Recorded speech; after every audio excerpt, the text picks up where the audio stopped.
અગત્યના સમાચાર.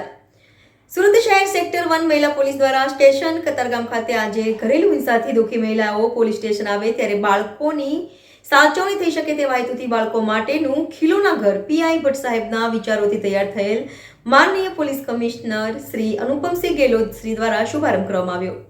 આ પ્રસંગે સુરત પોલીસના ઉચ્ચ અધિકારીઓ ઉપસ્થિત રહ્યા. સાથે સાથે આ તમામ બાબતોનો સહયોગ કરનાર દાતાશ્રીઓને અભિનંદન પાઠવ્યા હતા. NN news Surat. દર્શક મિત્રો, NN ન્યૂઝને લાઈક, શેર, સબસ્ક્રાઇબ કરો, બેલ આઇકન પ્રેસ કરો જેથી આપને નોટિફિકેશન્સ મળતી રહે.